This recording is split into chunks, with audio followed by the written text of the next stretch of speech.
వాళ్ళు ఉన్నప్పుడు వాళ్ళు విలువ తెలియదురా. రేపు లేరనుకో,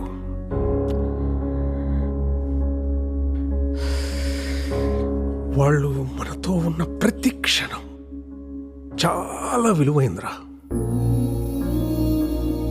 treasure it, treasure it. Sorry నాన్న, ఇందాక అమ్మ సడన్గా తిట్టేసిందని. తిడతారా, పెద్దవాళ్ళు అన్నాక తిడతారు. పడతాం, ఏమైంది? ఈగో ఎందుకు మనకి? అన్నది మనోళ్ళేగా, మన కోసమేగా.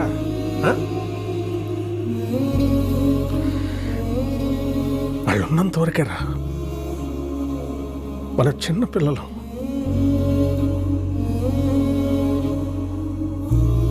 వాళ్ళు పోతే మన బాల్యం కూడా వాళ్ళతో తీసుకుపోతారా.